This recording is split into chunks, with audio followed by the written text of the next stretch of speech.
هشيما أخبرنا حسين عن زيد بن وهب قال: مررت بالربذة فإذا أنا بأبي ذر رضي الله عنه، فقلت له: ما أنزلك منزلك هذا؟ قال: كنت بالشام فاختلفت أنا ومعاوية في والذين يكنزون الذهب والفضة ولا ينفقونها في سبيل الله.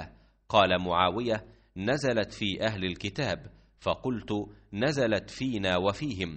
فكان بيني وبينه في ذلك، وكتب إلى عثمان رضي الله عنه يشكوني، فكتب إلي عثمان أن اقدم المدينة، فقدمتها، فكثر علي الناس حتى كأنهم لم يروني قبل ذلك، فذكرت ذاك لعثمان، فقال لي: إن شئت تنحيت، فكنت قريبا، فذاك الذي أنزلني هذا المنزل، ولو أمروا علي حبشيا لسمعت وأطعت۔ زید بن وہب نے کہا کہ میں مقام ربضہ سے گزر رہا تھا کہ ابو ذر رضی اللہ عنہ دکھائی دیے۔ میں نے پوچھا کہ آپ یہاں کیوں آ گئے ہیں؟ انہوں نے جواب دیا کہ میں شام میں تھا تو معاویہ رضی اللہ عنہ سے میرا اختلاف قرآن کی آیت جو لوگ سونا اور چاندی جمع کرتے ہیں اور انہیں اللہ کی راہ میں خرچ نہیں کرتے کے متعلق ہو گیا۔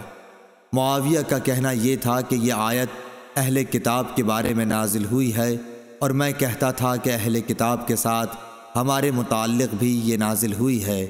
اس اختلاف کے نتیجے میں میرے اور ان کے درمیان کچھ تلخی پیدا ہو گئی، چنانچہ انہوں نے عثمان رضی اللہ عنہ جو ان دنوں خلیفۃ المسلمین تھے کہ یہاں میری شکایت لکھی۔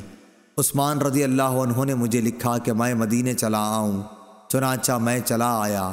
وہاں جب پہنچا تو لوگوں کا میرے یہاں اس طرح ہجوم ہونے لگا جیسے انہوں نے مجھے پہلے دیکھا ہی نہ ہو۔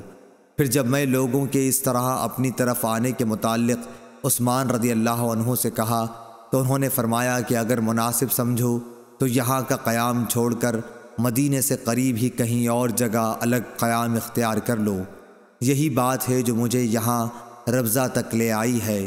اگر وہ میرے اوپر ایک حبشی کو بھی امیر مقرر کر دیں تو میں اس کی بھی سنوں گا اور اطاعت کروں گا۔ صحیح بخاری حدیث نمبر 1406۔